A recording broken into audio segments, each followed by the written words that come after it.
তো গাইজ আমি মাত্র গেমে ঢুকার পর তুইন ভাই আমার অ্যাড দিয়ে বলে ভাই আপনার সাথে অনেকদিন যাবত কাস্টম খেলা হয় না, চলেন আজকে আমরা দুজন একটা 1v1 কাস্টম খেলি। তা আমি বললাম চলো খেলি।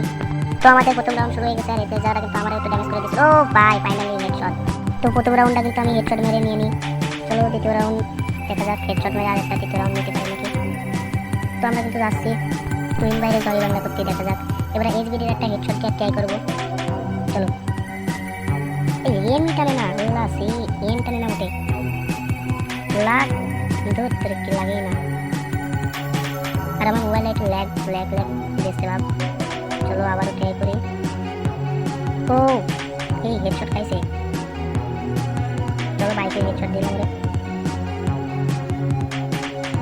লাগ রাত তেল লাগে না। তো আমার কিন্তু ফ্রি ফায়ার ম্যাক্সে খেলে আমি ফ্রি ফায়ার ম্যাক্সে খেলে পরে থেকে আসতে গেলে সেটা এরকম উল্টো পাল্টা। ও ভাই সাব কি মারলাম, তো হকারে গেছে। তো আমরা দ্বিতীয় রাউন্ডটা নাকি হেডশট মারতে দ্বিতীয় রাউন্ডটাও নিয়ে নিই। তৃতীয় রাউন্ডে এইবার গাইজ এইবার একটা এইচবিডির হেডশট তোমাদের দেখাবো। আমার এইচবিডির হেডশট লাগতে চাচ্ছে না, এবার একটু দেখাবো তোমাদের যদি লাগে। লাগে চলে। ও ভাই গাইজ আমি আসলেই হকারে। তো গাইজ আজকের ভিডিওটা এটা আমার থেকে ছিল। তোমাদের কাছে ভিডিওটা ভালো লাগে থাকে অবশ্যই লাইক করবা এবং চ্যানেলে নতুন হয়ে থাকলে অবশ্যই সাবস্ক্রাইব করতে ভুলবেন না। তো দেখা হচ্ছে নতুন কোনো ভিডিওতে, সে তোমাদের সুস্থ